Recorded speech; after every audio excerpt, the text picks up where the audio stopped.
HOA cut my power at 2 a.m. Their plan backfired. I bought a lakefront lot sitting 1 foot outside the HOA line, and the moment I drove the first stake, they came at me with lawyers, fake inspectors, and a scheme they thought I'd never uncover. I didn't bend. I dug in, followed the paperwork, and watched their whole plan collapse under the weight of their own lies. If you're standing your ground too, drop a comment and stick around. I've got more real stories coming that'll make every HOA think twice. The morning I broke ground on my lakefront lot in northern Montana, the world felt quiet enough to hear the wind pulling through the tall pines. You could smell sawdust just from opening the tailgate. Clean, sharp, familiar. The lake sat still as poured glass, reflecting the ridgeline in a way that made you forget trouble existed anywhere beyond these slopes. After 20 years designing bridges for other people, this was the first structure I intended to build purely for myself. A cabin with my own hands, my own plans, on land I'd studied, measured, and defended down to the last inch. That inch mattered more than I realized. My boots pressed fresh marks into the frost-soft dirt as I walked the property line again, dragging a tape measure the same way I had during my surveyor years. Slow, deliberate, double-checking where the county map and the physical markers matched. The Lakeshore HOA boundary ran in a clean curve behind a cluster of birches on the west side. My lot sat just outside that curve. Not yards, not feet, 1 single foot. Enough to keep every HOA rule, fee, and restriction off my back. I'd bought this lot for that exact reason. I set out the first footing stakes with a small rubber mallet, marking the corners that would anchor my cabin to the earth. The sounds were soft, almost satisfying. The little thud of the mallet, the breath of wind turning over a leaf, the ripple of water against the rocky bank. Everything matched the picture in my head. Peace, solitude, a future home with cedar siding and a wood stove burning through winter. Then dust rose on the road. I paused and looked over my shoulder just in time to see a beige SUV bouncing toward me on the uneven gravel. The vehicle's nose dipped, then jerked as if the driver stabbed the brakes too hard. The engine idled high, restless, before the door swung open and a woman in a sharp maroon coat stepped out like she'd been rehearsing it. Linda Farnell, Lakeshore HOA president. I recognized her from the pamphlets tacked around the local post office. Tight smile, pale hair tied back, posture stiff enough to snap. Up close, she was exactly the same, except her expression now was colder than the lake in February. "You can't build there," she barked, starting across the gravel with the certainty of someone who'd spent her entire life correcting other people. Her boots kicked dust at my tool bag as she walked. "This is shoreline jurisdiction." I leaned one hand on the shovel and adjusted the brim of my hat against the morning glare. "Ma'am, this is private property. I pulled my permits and the county signed off." She didn't even pretend to look. Lakeshore HOA regulations apply to all visible structures along the lakefront. That includes your cabin. I exhaled slowly. That word, regulations, had a way of flattening joy quicker than anything else. But I kept my voice even, calm, like I was talking to a client who'd misunderstood a blueprint. "Your boundary line ends 1 foot behind those birches." I pointed. "This isn't HOA land." "That's not how shoreline jurisdiction works," she snapped, folding her arms like she was trying to hold the lake in place by sheer will. "The community maintains visual harmony across all shared water features." "That sounds made up," I said quietly. Her jaw tightened. She pulled a stack of papers from her coat. HOA letterheads, diagrams, clauses. Most didn't apply, and she knew it. But it wasn't about the rules. It was about control. I reached into my truck, grabbed the folded county zoning map, and unfurled it across the hood so the wind slapped one corner like it was trying to draw attention. A thick red line curved around the lake, the official boundary. A blue dot marked my parcel, 1 foot outside. See this? I tapped the print. Your HOA ends here. I'm over here. My land, my build. For a moment, she just stood there staring at the map like it offended her personally. Her cheeks reddened, a slow flush climbing her neck. She folded her papers back up sharply, each movement clipped and defensive. Well, she hissed, then our lawyers will handle you. She spun so quickly that her coat snapped behind her like a sail catching wind. Her SUV threw dust across my lumber pile as she peeled out, gravel pinging against the fender of my truck. The lake went quiet again, but the silence felt different now, uneasy, waiting. I picked up my mallet, squared my shoulders, and drove the next footing stake into the earth. The metal rang a little sharper this time. If she was fighting over land she didn't own, then something deeper was going on, something she didn't want me to see.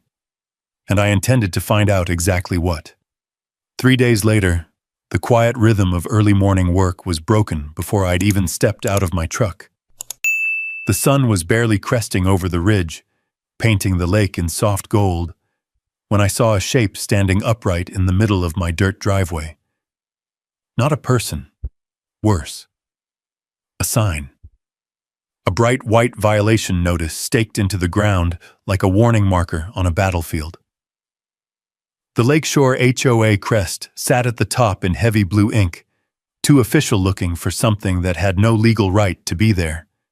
Beneath it were bulleted infractions: unauthorized construction, environmental disruption, failure to comply with shoreline aesthetic guidelines. A neat little threat list made to intimidate new homeowners into obedience. But I wasn't new, and I sure wasn't theirs. I stepped closer, boots crunching through the frost. Whoever planted it had done so with care, hammering the stake deep enough that the earth still clung around its edges. It wasn't thrown together. It was deliberate. Someone took their time trespassing on my land. My jaw tightened, but I kept my breathing slow. No sense letting anger take the wheel before the day even started. Instead, I pulled my phone from my jacket pocket and snapped photos. The sign, the ground disturbance, the angle from the road, the fresh tire tracks in the gravel leading back toward the HOA neighborhood. Documentation. My old engineering supervisor used to say, "Truth without evidence is just a story. Evidence makes truth unshakable."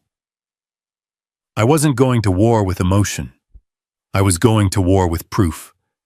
I plucked the stake out of the dirt with one firm yank. A little shower of loose soil scattered across my boots. The sign went under my arm like any other scrap piece of lumber as I walked toward the cabin frame. I set it against the skeleton of the east wall, right next to the stud where morning light poured through. If they wanted to leave me messages, I'd leave the evidence where it belonged, in plain sight. I dialed the county building office. A voice answered on the third ring, warm and familiar.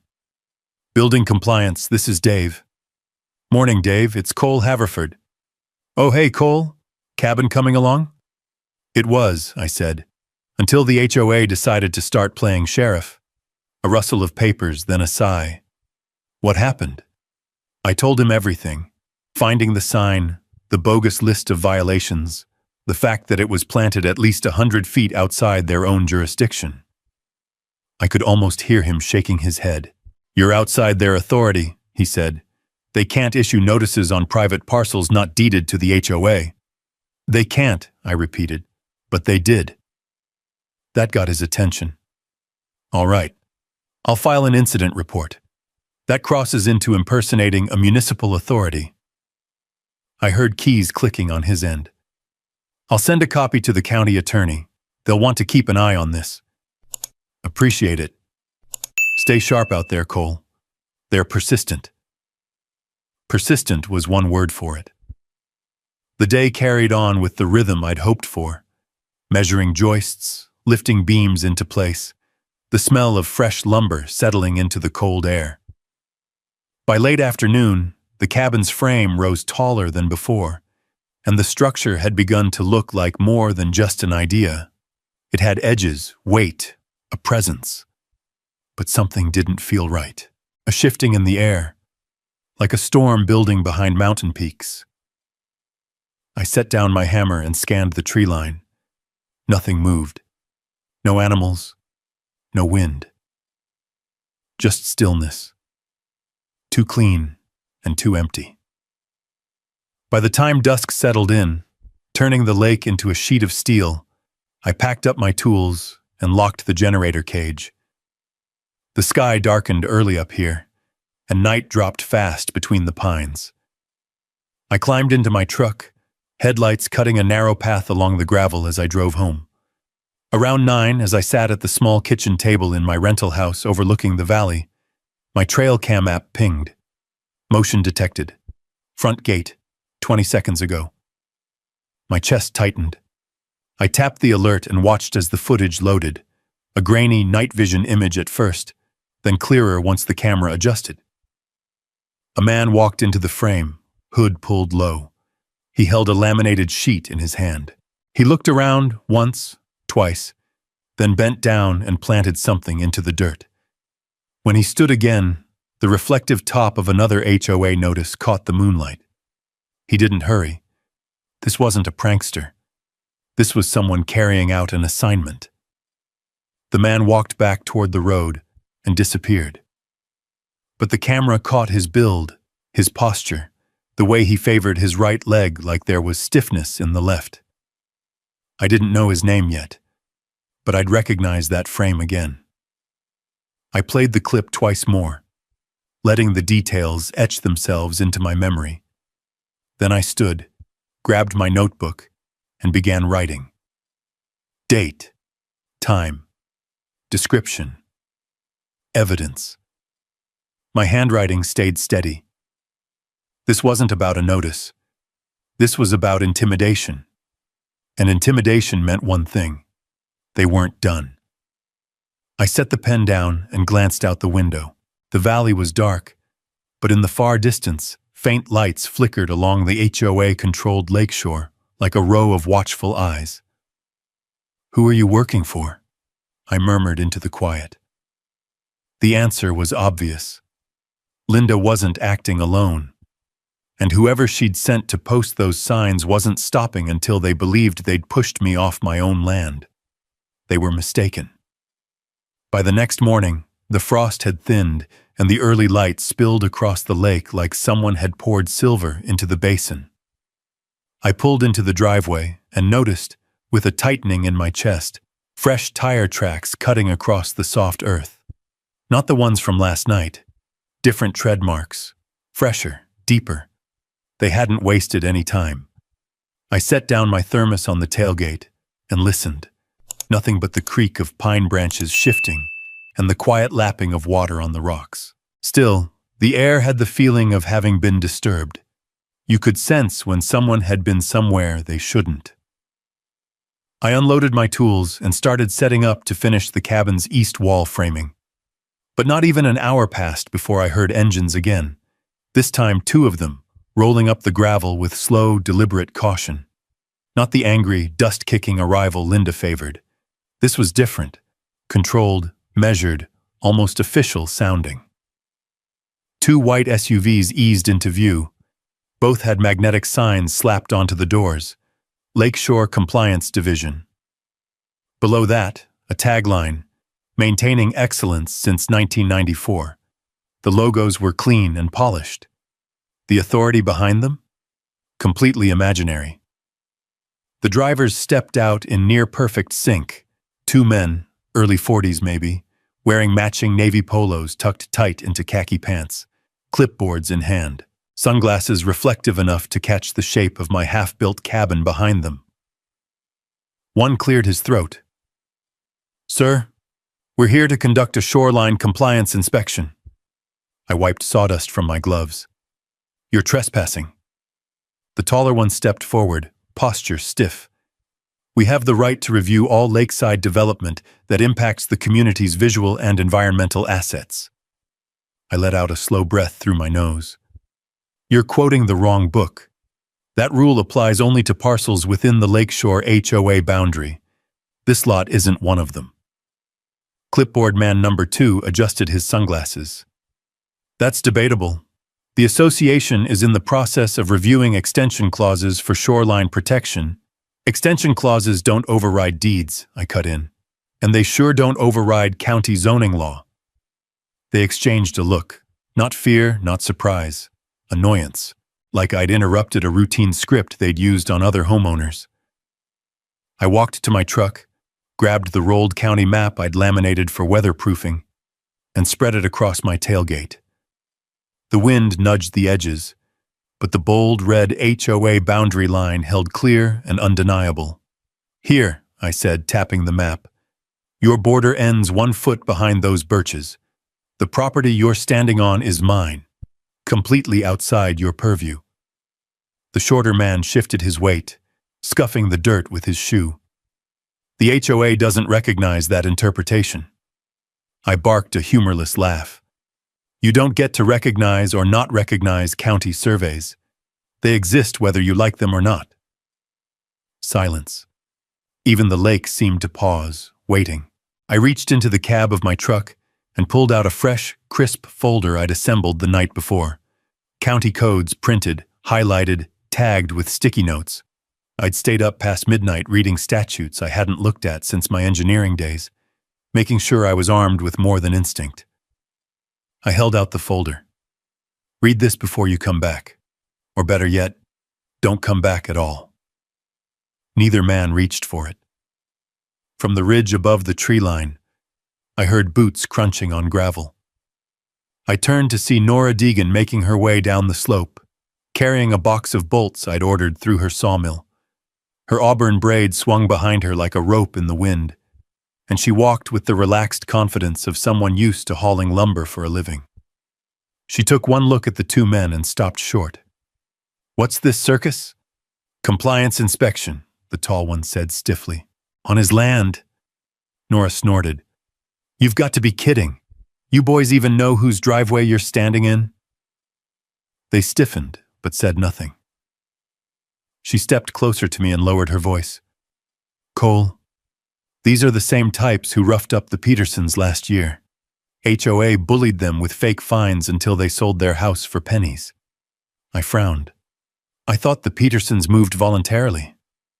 That's what the HOA said, but nobody leaves a lake house voluntarily when the mortgage is paid off. She shook her head. You're poking a nest, Cole. They don't like losing. The taller man snapped his clipboard shut. This conversation is no longer productive. We'll be filing a report with... You'll be filing nothing, Nora cut in sharply. Unless it's a trespass apology. The 2 men retreated toward their SUVs with stiff spines and clenched jaws. Engines started up. Gravel spit behind the tires, and they pulled away in a practiced formation. When the sound faded, I finally let my shoulders drop. Nora rested her boot against a rock. They're not just testing you, they're measuring you. For what? To see how hard they'll need to push to make you break. She handed me the box of bolts. Don't let 'em. As she hiked back up the ridge, I stood there with the morning wind brushing against the half-built walls of my cabin. The structure looked more fragile than it had earlier, almost like it was bracing itself for what was coming. I walked back inside the frame and ran my hand along one of the vertical studs. The wood was firm, straight, dependable, everything the HOA wasn't. They'd tried intimidation. They'd tried impersonating authority. Now they were testing boundaries, both physical and legal. I stepped out onto the dirt again and stared at the birch line marking that 1 crucial foot of separation. What will they try once intimidation fails? I murmured. Because I already knew the answer. Something worse. Something quieter. Something done in the dark where they assumed no one was watching. They were mistaken about that too. 2 nights passed without incident, though the quiet felt manufactured. Too smooth, too careful, like the lake itself was waiting for the next ripple. I kept working during the day, framing out the second wall, raising beams with the slow precision of a man who knew he'd have to defend every inch of them. By the time the sun slid behind the ridge on the third evening, the cabin had grown bones, clean-cut timber rising against the sky, a future structure staking its claim on the land. But as darkness took the shoreline, I felt something shift. The air grew still, not the peaceful kind, but the kind that falls before a storm. Even the loons across the lake sounded hesitant, their calls shorter, uneasy. I packed my tools, locked the generator cage twice, and placed the trail cams so they covered the entire perimeter, road, tree line, and the narrow stretch where the temporary power box mounted beside a stack of lumber. Around 2 a.m., I woke to the faint buzz of my phone vibrating on the nightstand. Motion detected. Rear post camera. Timestamp, 2:14 a.m. I sat up instantly, the cold of the room sharper than usual. Another alert followed. Motion detected. Generator perimeter. Timestamp, 2:16 a.m. The last alert came 12 seconds later. Power fluctuation detected. Generator offline. A cold weight settled in my stomach. I threw on my coat, grabbed my keys, and was in my truck within seconds, tires gripping the frosted gravel as I headed toward the lot. The headlights cut through the darkness, bouncing off trees and throwing long shadows across the ground. As I turned onto the access road, the cold wind dragged at the branches, and the lake below glimmered faintly under the rising moon. I pulled up to the cabin site and immediately saw it. The generator was dead, a dark, lifeless block of steel. Cords lay limp on the ground, their ends hacked clean. I knelt and held one of the severed cables up to the light. The cut was angled, rough, done with something sharp but not precise. Whoever did it wasn't just trying to disable power. They wanted to send a message. My phone buzzed again. Trail cam footage uploaded. I tapped the thumbnail and watched the night vision clip load. A lone figure moved into frame. Hood up, shoulders hunched, limping slightly on the left side. He crouched next to the generator box, pulled out a tool, and worked furiously. In less than 20 seconds, he severed the main cable, froze when the camera flickered, then hurried back toward the woods. I replayed the footage, focusing on the gate. That limp. I'd seen it before. Deputy Mason Reddick confirmed it the next morning when we met at the sheriff's office. He leaned over my phone, squinting with a practiced eye. "That's Mark Weller," he said. "Maintenance committee for Lakeshore HOA. Messed up his knee in a snowmobile crash 2 winters back. Hard to mistake that walk." I folded my arms. "Cutting a power line to a construction site. That's not a prank." "No," he agreed. "That's vandalism. And a safety hazard. Could have caused a fire." He shook his head. "This isn't HOA business anymore. This is criminal." Reddick filed the report and forwarded the footage to the county prosecutor. Then he looked at me in that steady, quiet way only men who've worked long hours on back roads tend to look. "They're poking you harder than they poke most folks," he said. "You know why?" "I have a feeling," I said. "But not the whole picture." "You will?" He pushed the printed report across the desk. "Because people who get this bold, they usually make bigger mistakes." He was right. By the afternoon, the entire Lakeshore HOA board had gathered for one of their weekly strategy meetings in a barn-like community center overlooking the lake. Sheriff's deputies rolled in 2 cruisers deep and walked straight into the building. I stood far enough away not to intrude, but close enough to watch. Voices erupted inside, shouting, deflecting, somebody slamming something on a table. When the deputies reappeared, Mark Weller was between them, wrists bound, face redder than the cold wind warranted. He avoided my eyes as they escorted him out, but guilt hung on him like wet clothes. A few HOA members standing near the doors whispered as he passed. One of them, an older man, looked at me with something like regret, or maybe fear. It was hard to tell from that distance. Weller climbed into the cruiser without resistance. The door shut with a soft, heavy click, one that sounded like more than metal latching. It sounded like escalation. I turned back toward my cabin site, the wind kicking up dust and dry pine needles as I walked. My boots crunched rhythmically against the gravel. The lake shimmered with the early afternoon light, calm in a way that felt almost mocking, nature oblivious to the nonsense men stirred up around it. If a foot soldier like Weller was willing to risk a felony, then Linda wasn't just trying to intimidate me. She was directing a campaign, coordinated, calculated, dangerous in its persistence. The question wasn't why she wanted control anymore. The real question was, what was she hiding that made my inch of land worth breaking the law for? I stopped at the edge of my lot and looked toward the birches marking that invisible, crucial boundary. Whatever secret sat on the other side of that line, Linda was betting her entire HOA power structure on keeping it buried. She was about to lose that bet. The morning after Weller's arrest, the lake wore a thin mist, drifting low across the water like breath on a cold mirror. I stood at the edge of my lot, coffee steaming into the chill air, watching ripples cross the surface. Something in them felt symbolic. Whatever was happening beneath, I couldn't ignore it anymore. If Linda was willing to send a man to commit a felony just to stall my cabin, she wasn't protecting aesthetics. She was protecting something worse. I drove into town and parked outside a small brick office wedged between the hardware store and an insurance agency. The glass door read, Avery Knox, attorney at law property, zoning, and land rights. Avery was sharp, early 40s, focused eyes, quick mind. She'd left a high-paying career in Missoula to start her own rural practice, fed up with big city firms ignoring everyday landowners. When I showed her the printed trail cam footage and the reports from Deputy Reddick, her eyebrows shot up. They sent a man to cut your power line? She asked, voice low but incredulous. That's not HOA harassment. That's conspiracy. Why?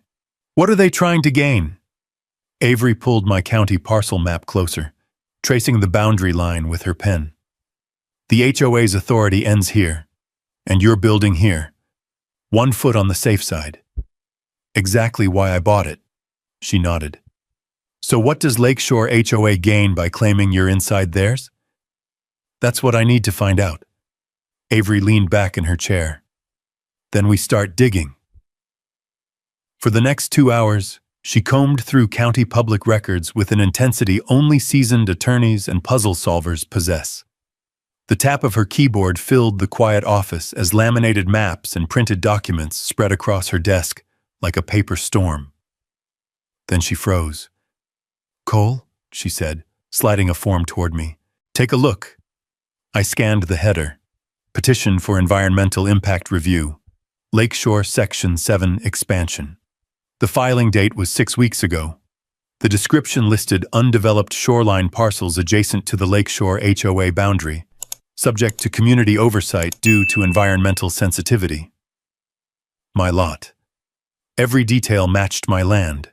Acreage, shoreline length, topography, even the nearby birch cluster. Expansion? I muttered. I thought HOAs couldn't just change their borders. They can't, Avery said. Not legally, which means this filing shouldn't exist. She clicked another window open. And look at who submitted it. I leaned in. Applicant. Clearwater Conservation Coalition Registered Agent, Douglas Farnell. I blinked. Farnell. Linda's cousin, Avery confirmed. He's been using this nonprofit to pressure the county into adopting stricter shoreline regulations. What nonprofit? I've never heard of it. You're not supposed to. She tapped the screen. It's brand new, registered 5 months ago. No board members listed except Douglas. No activity reports. Just a pretty logo and a mission statement that sounds pulled from an HOA brochure. A chill crawled across the back of my neck. So the HOA created a fake environmental coalition to push for rule changes that would give them control over my lot. And probably others, Avery said. This isn't about protecting wildlife. This is about expanding authority. I felt my jaw tighten. And if the county buys it, they get jurisdiction. Exactly. She opened another file, public email correspondence between county officials and petitioning organizations. Most were standard procedural notes, but one thread, buried halfway down the page, caught my eye. From county.assessor@montanacounty.gov to clearwatercoalition@gmail.com. Subject: Re-proposed shoreline review zones. The email body contained a single line. Your requested adjustments are feasible. We'll flag parcels for classification review. Avery zoomed in. This means someone in the assessor's office is cooperating. Maybe willingly, maybe not. But someone is helping them manipulate land classification. I rubbed a hand across my face. So now they're messing with county records. Or trying to, she said. Nothing's final yet. But if we hadn't caught this now, they could have reclassified my property and claimed jurisdiction. Avery nodded slowly. And once that happens, reversing it is a nightmare. A heaviness settled in my chest. Not fear, not anger, resolve. What's the next step? I asked. We file a public records request, she said. Full email chain, communications logs, petitions, drafts, everything they've touched. If they're coordinating, we'll find the threads. And then? She leaned forward, eyes narrowing with determination. Then we pull the whole sweater apart. I left her office with a thick folder of documents tucked under my arm and the wind cutting across the street, lifting flakes of dust from the roadside. When I reached my truck, I stopped. Across the lake, half hidden behind a row of pines, I could see the top of the Lakeshore Community Center. Clean, polished, expensive. A building that looked like it belonged in a brochure. But right now, it looked more like the headquarters of a quiet war. As I drove back toward my lot, the clouds thickened over the mountains, casting long shadows across the water. The cabin frame stood tall against the sky, beams stark against the gathering gray. I parked, stepped out, and set the folder on the hood of my truck. The wind flipped the top page open, back to the environmental petition, the fake nonprofit logo staring up at me like a smirk. Somebody inside that HOA believed they could change the rules by bending county procedures behind closed doors. They believed wrong. I lifted the folder, tapped it twice against the hood, and whispered to the wind, "You wanted a fight, Linda? You're about to get one." And for the first time since the HOA had stepped onto my land, the lake didn't feel uneasy. It felt ready.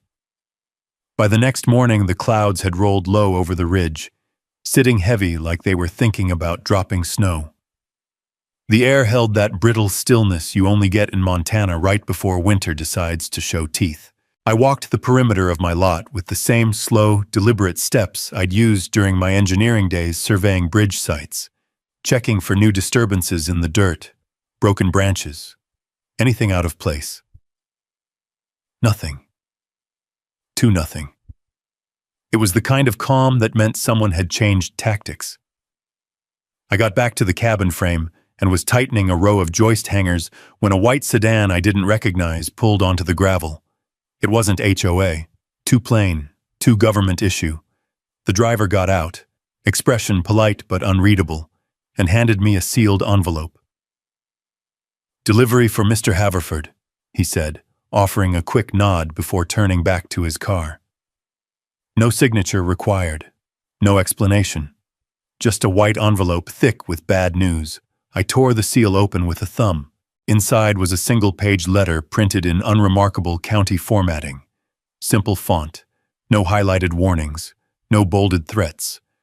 But the words might as well have been written in red ink. Notification of temporary reclassification parcel 14B MT2117. Designation, recreational use with shared community oversight, pending further review. My stomach dropped. Shared community oversight. That phrase didn't exist anywhere in the county bylaws. Not in any of the environmental sections, not in the zoning tables. It was new, invented, or slipped in through back channels where public eyes didn't normally wander. I read it again, slower this time, feeling each word sink like cold water down my spine. This temporary reclassification would give the HOA exactly what they wanted: a legal foothold, the ability to claim regulatory involvement, grounds to intervene, grounds to delay, grounds to weaponize that 1-foot boundary line I'd relied on like bedrock. This wasn't intimidation anymore. This was bureaucratic warfare. A crunch of gravel pulled my attention up. Nora's truck swung into the drive, bed loaded with a stack of reclaimed hardwood I'd ordered. She hopped out, wiping her hands on her jeans. "Got your planks, weather-stained pine just like you wanted." Her smile faded when she saw the look on my face. "What happened?" I handed her the letter. She scanned it once and then again, her lips tightening with each line. "Shared community oversight?" she muttered. "That's not a real classification." "It is now," I said. Nora let out a low whistle. "They're playing dirty." Dirtier than I expected. I folded the letter. "Someone inside the county office is helping them. Has to be." She leaned against the truck, crossing her arms. "You think this ties back to that Clearwater Coalition nonsense Avery found?" "I'd bet the cabin on it." She shook her head slowly. "Cole, this isn't just an HOA scuffle. This is influence. Money. Somebody wants the Lakeshore HOA to control more land than they legally should." "And my lot is step one," I said. The wind picked up, dragging loose wood shavings across the ground. They tumbled like little warning flags along the dirt. "Look," Nora said softly. "I know these people. They don't stop.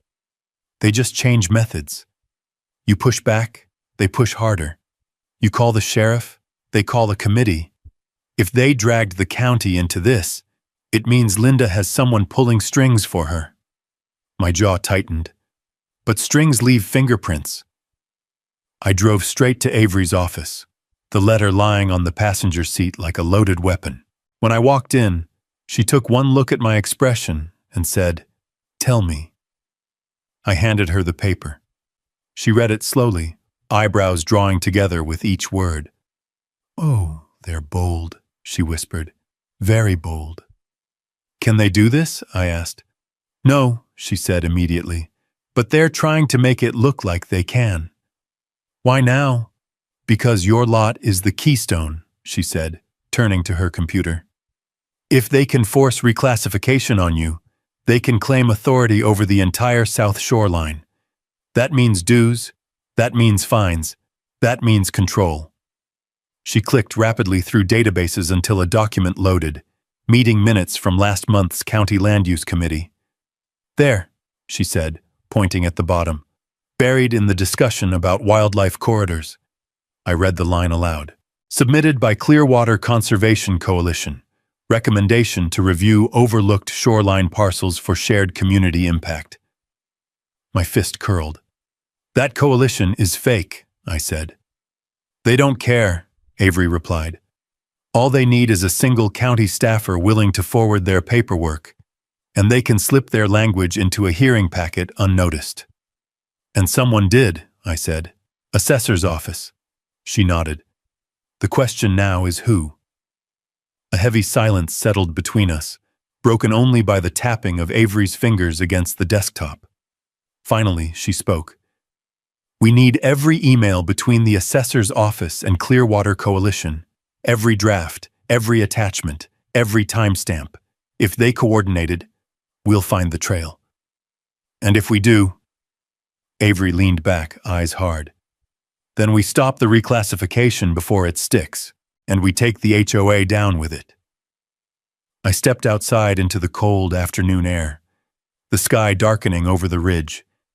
The lake, faintly visible through the trees, rippled as if bracing for the storm we both knew was coming.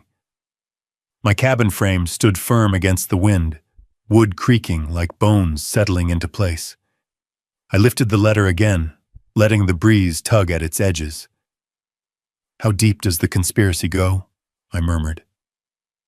The lake didn't answer, but the silence around it felt like a promise that whatever lay beneath this mess, I was getting close.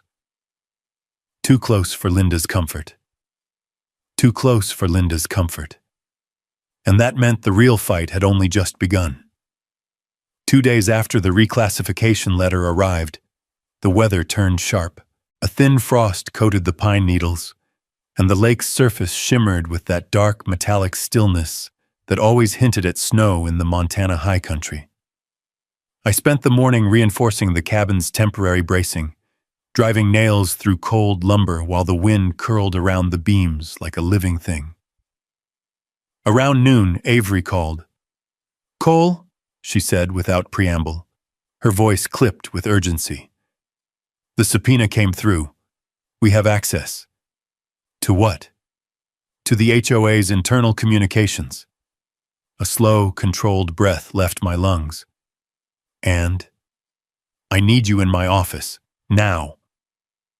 I wiped my hands, threw on my coat, and drove into town. As I pushed open the glass door, Avery already had a file laid out on her desk. Thick, bound, highlighted in more colors than I knew she owned. She didn't speak. She tapped the stack once and I sat. "Start here," she said. The first email was from Linda to her board, time-stamped 3 months earlier, far before my permits were finalized. "The new parcel on the South Ridge threatens our property value continuity. We need to create pressure points early to deter development." Pressure points. That phrase hit like a fist made of ice. I flipped the page. Another email. "If he refuses oversight, we escalate. Non-binding citations, environmental concerns, access obstruction. He'll abandon eventually." My jaw tightened so hard I felt the muscle twitch. The next email was even worse. "Clearwater Coalition will file the petition. County contact says he'll flag the parcel quietly once we provide impact language. Keep details internal." County contact. Quiet flag. Impact language. They weren't just manipulating paperwork. They were coordinating it. Then came the email that made my stomach twist. From Mark Weller to HOA Board Internal List. Subject: Generator issue. "I'll take care of the generator tonight. Won't be a problem after that." There it was. A written admission of sabotage. A plan. A timestamp. A man following orders. I sat back in the chair, letting the air settle. The fluorescent light above us hummed faintly. Outside, cars rolled down Main Street, unaware that an entire HOA conspiracy was unfolding inside a small law office. Avery watched my reaction, arms crossed. "This isn't just harassment, Cole. This is criminal conspiracy. Coordinated. Documented." I forced out words through clenched teeth. "They planned all of this before I even bought the lot." "And that's their mistake," she said, leaning forward. "Conspiracy laws don't care about intentions. They care about actions. And Weller's arrest ties everything together." I rubbed a hand across my face. "What's our next move?" "We take this to Judge Callahan," Avery said. "Not a hearing. A motion for injunction, discovery extension, and referral to the district attorney. The emails prove coordination and malicious intent." "And the reclassification?" Avery lifted another page. An internal HOA thread showing board members congratulating themselves after Douglas submitted his fake environmental petition. "They didn't expect anyone to request these records," she said. "They thought they were operating in the dark." "But the trail cams," I murmured. "The emails, the petition. Everything leads back to them." Avery closed the folder firmly. "This will not survive a judge's scrutiny." Outside the office, the wind swept down the street. lifting dust and stray leaves into a twisting little cyclone that spun through the parking lot. I stepped out, the cold biting sharper now, like the air itself reacted to the weight of what we'd uncovered. Before heading back to the lake, I stopped at the sheriff's office to show Reddick what Avery had found. He scanned the printed emails slowly, jaw working back and forth. "They put this in writing?" he muttered. "What kind of fools do that?" "Arrogant ones," I said quietly.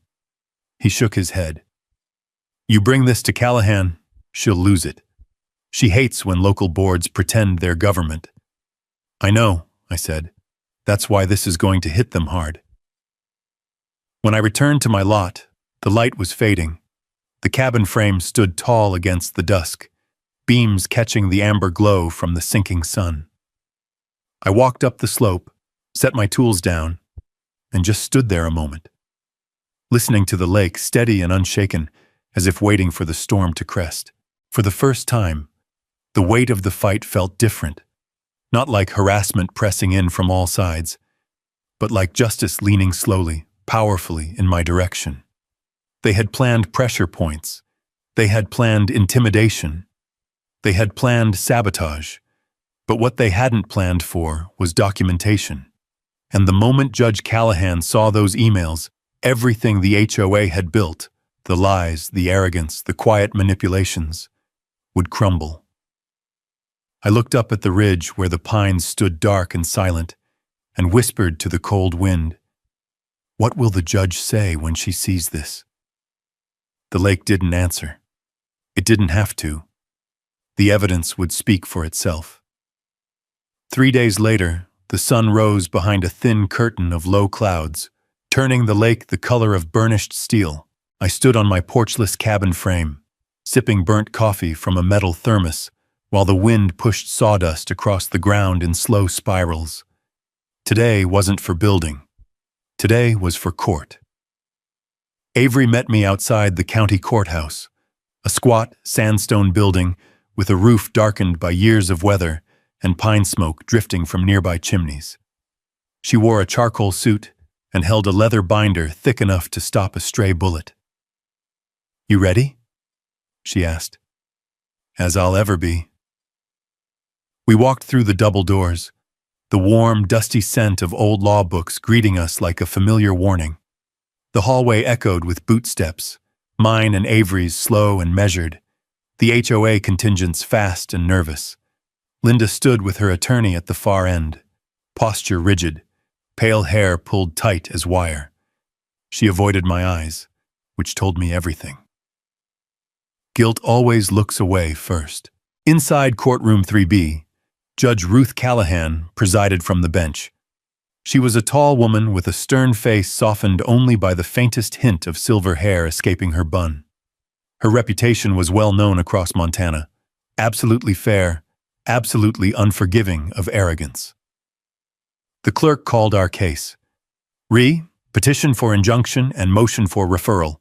Haverford versus Lakeshore Homeowners Association. We stepped forward. So did Linda and her attorney.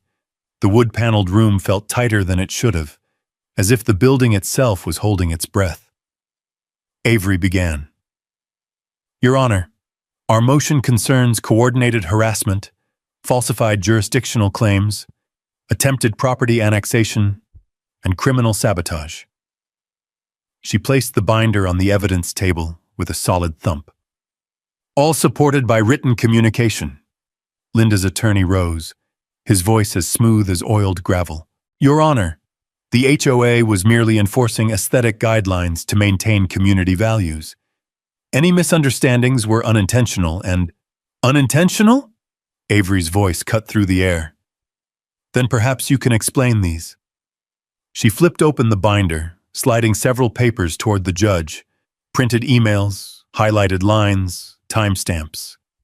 Judge Callahan picked up the first one and read silently. Then another. Her eyebrows lowered with each page. She looked up, expression sharpening. "Mrs. Farnell, approach." Linda hesitated. Her lawyer gave a stiff nod, and she shuffled to the bench. Judge Callahan held up a page.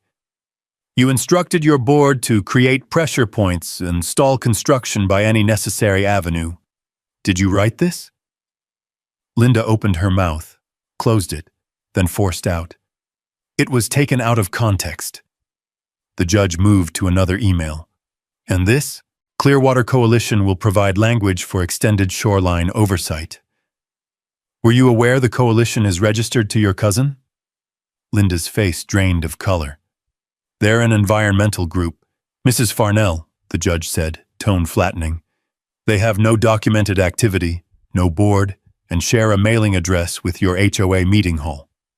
A murmur rippled across the courtroom. Avery stepped forward again. And then there's Mr. Weller. She pulled up a printed still from my trail cam. Weller crouched by my generator, hood low, limp visible. This is the defendant's maintenance committee member committing sabotage. He admitted in custody he was acting on board directives. Linda's attorney sputtered. Your Honor, we deny any... Judge Callahan slammed her gavel once. The crack echoed like a rifle shot. This is not a zoning matter, she said, voice rising with controlled fire. This is a coordinated campaign of harassment, obstruction, and criminal tampering. She turned her full attention to Linda, who looked smaller than I'd ever seen her. Your HOA has no authority over this man's property. None. Yet you acted as if you were a government body. Linda swallowed hard. We were trying to protect the community. No, the judge snapped. You were trying to expand your power. Silence fell heavy. Then Judge Callahan leaned back, eyes like steel. I am granting the injunction. Effective immediately, the Lakeshore HOA is prohibited from contacting, citing, fining, inspecting, or approaching Mr. Haverford's property in any capacity. She flipped another page in the binder. Furthermore, due to evidence of coordinated action and sabotage, I am referring this matter to the District Attorney's Office for criminal review under conspiracy statutes. Linda's attorney's face dropped as if the floor had disappeared beneath him. And, the judge added, I am ordering a temporary freeze on all discretionary funds within the HOA pending further audit. That was the moment it happened. The shift. The flip in power. Everything Linda had leveraged, fear, influence, intimidation, folded in a single gavel stroke. Avery exhaled long and slow. I felt something loosen in my chest, a pressure I hadn't realized I'd been carrying. As the courtroom emptied, HOA members whispered frantically, some avoiding Linda, others glaring at her. Word would spread fast through Lakeshore, faster than the cold wind blowing off the lake that afternoon. Outside, Avery clasped the binder shut. You did it, she said. This was the turning point. No, I said softly, watching clouds drift low over the pine-covered ridge. This was only the beginning. Because with every truth dragged into the light, someone else in that HOA was about to lose the shadow they'd been hiding in. How would the community react when the full story hit the news? I didn't know, but the lake, calm and reflective behind us, felt like it did. It felt ready for the next ripple. And that ripple came faster than anyone expected. 2 weeks after Judge Callahan froze the HOA's discretionary funds, winter settled properly across the ridge.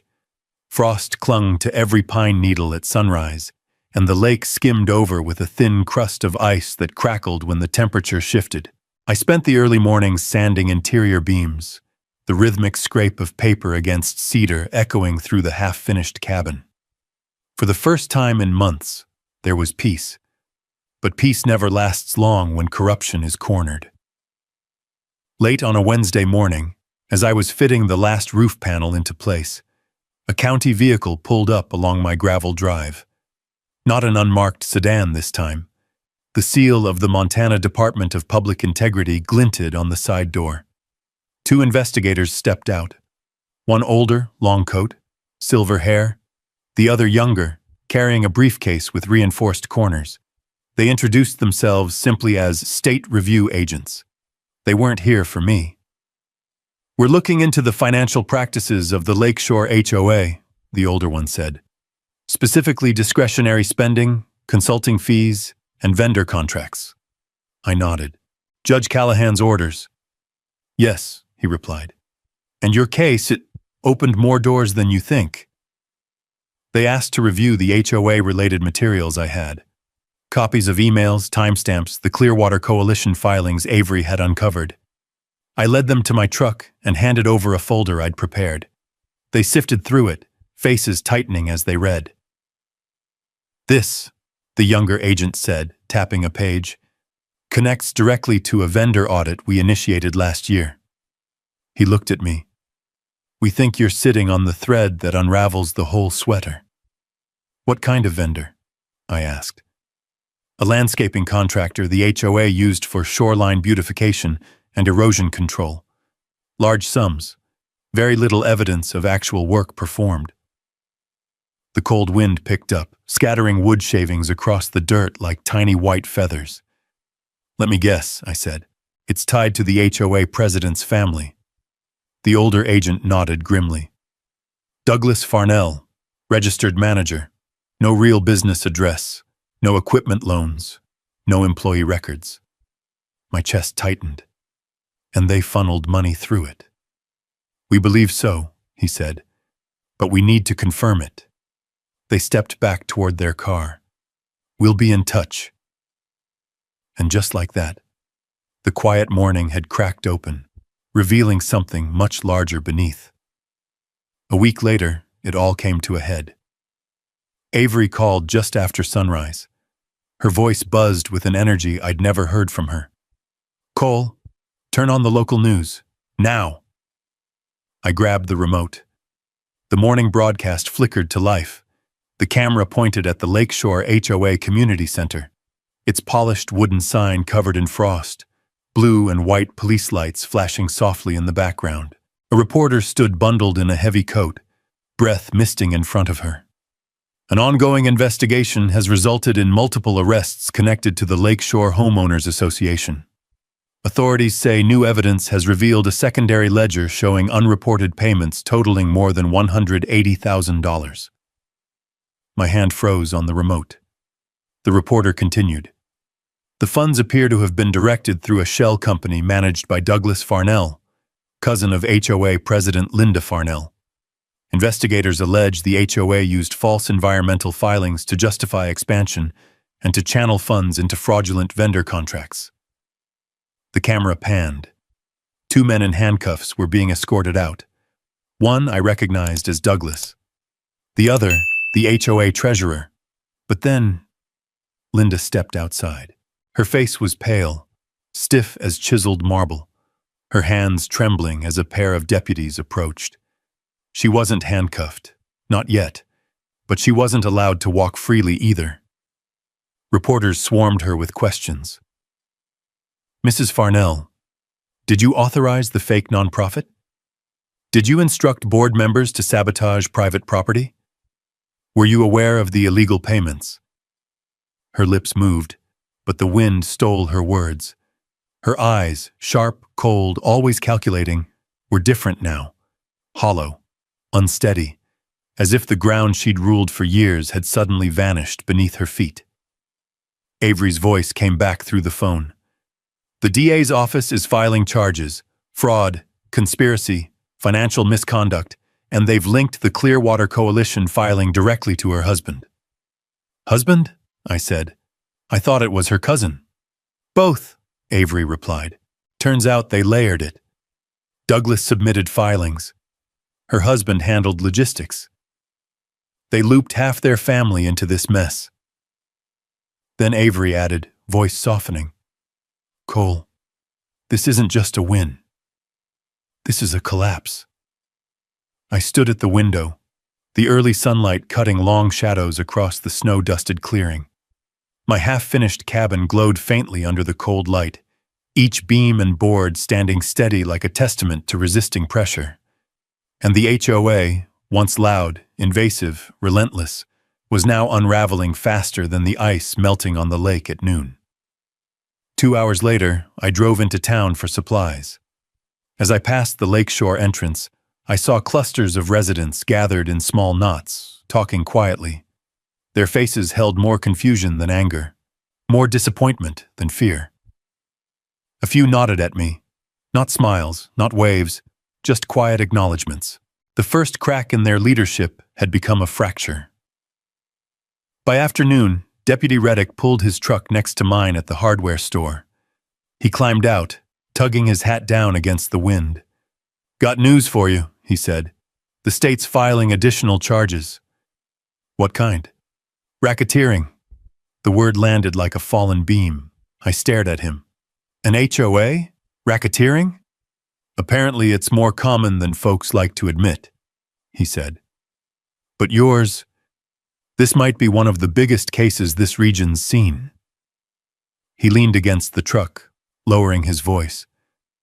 "You didn't just defend your lot, Cole. You exposed a system." As high as he walked away, a strange mix of emotions churned inside me. Victory, disbelief, exhaustion.